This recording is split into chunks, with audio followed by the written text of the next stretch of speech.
Mes chers camarades, vous avez le salut fraternel du syndicat Force ouvrière des cheminots des Hauts-de-Seine qui m'ont mandaté à ce congrès.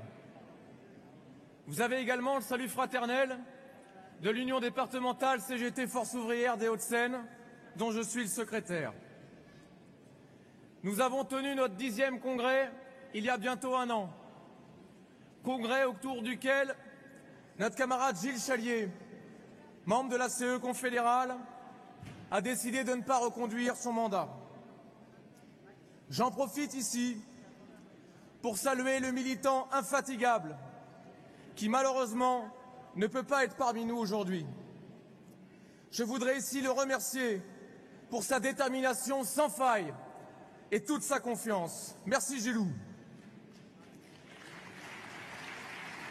Au cours de ce congrès, nous avons adopté à l'unanimité une résolution pour dire non aux ordonnances, non à la fusion des IRP, non à la limitation des mandats, non à la restructuration des branches professionnelles, non au plafonnement des indemnités prud'homales. Face à cette offensive brutale, nous avons pris nos responsabilités. Avec l'Union régionale Force ouvrière Île-de-France, nous avons appelé les salariés à se mobiliser les 12 et 21 septembre et bien évidemment le 16 novembre pour exiger le retrait de ces ordonnances. De ce point de vue, mes camarades, n'ayons pas de fausses discussions entre nous. Bien sûr, nous sommes pour la négociation. Bien sûr, nous sommes pour la discussion.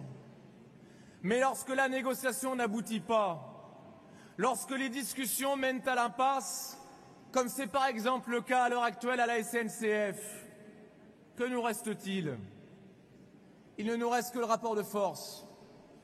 Et le seul rapport de force efficace que je connaisse, mes camarades, c'est la grève.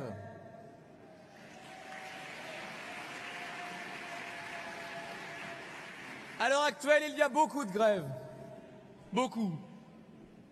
Mais il y en a une qui a une particularité, mes camarades. C'est la grève des cheminots. Parce qu'elle a le pouvoir de bloquer. Et c'est la raison pour laquelle l'Union départementale Force ouvrière des Hauts-de-Seine a soutenu dès le début et sans réserve la grève des cheminots.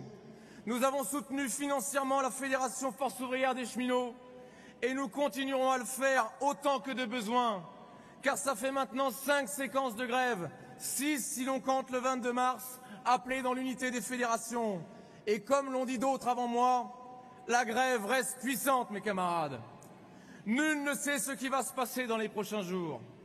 Personne n'a la solution miracle. Mais dorénavant, la discussion se mène dans les assemblées générales de cheminots pour aller plus loin.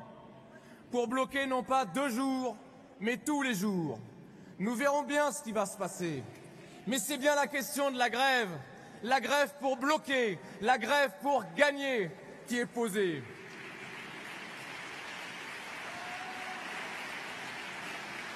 Mes camarades, cette question est-elle posée uniquement aux cheminots? Mes camarades, qu'avons-nous en face de nous? Un président décidé à tout casser. En arrivant au pouvoir, il a cassé les partis politiques. À peine installé, il a cassé en partie le code du travail. Et maintenant, il veut casser les cheminots, il veut casser les retraites, il veut casser la grève, le droit de grève. Mes camarades, une proposition de loi déposée le 11 avril par un groupe parlementaire vise, je cite, à encadrer le droit de grève. Voilà ce qui est écrit. Toute participation à une grève politique est constitutive d'une faute lourde justifiant le licenciement. Pour être légale, la grève doit être votée par un scrutin organisé à bulletin secret et sous réserve que 50% au moins des salariés de l'entreprise s'y déclarent favorables. C'est la version 2.0 de l'article 5 de la Charte du travail du maréchal Pétain. C'est ça la vérité, mes camarades. Vous me direz, il s'agit d'une proposition. Vous me direz, il s'agit d'une partie d'un groupe parlementaire. Mais mes camarades, c'est dans les tuyaux, au moment même où la grève des cheminots pose le problème de bloquer le pays. Oui, nous en sommes là, mes camarades. Il veut en interdire la grève. Ils veulent interdire aux salariés de ce pays d'utiliser la seule arme dont ils disposent pour se défendre. Alors qu'avons-nous à répondre, nous, 24e congrès confédéral de Force ouvrière, à ces mesures d'une gravité sans pareille?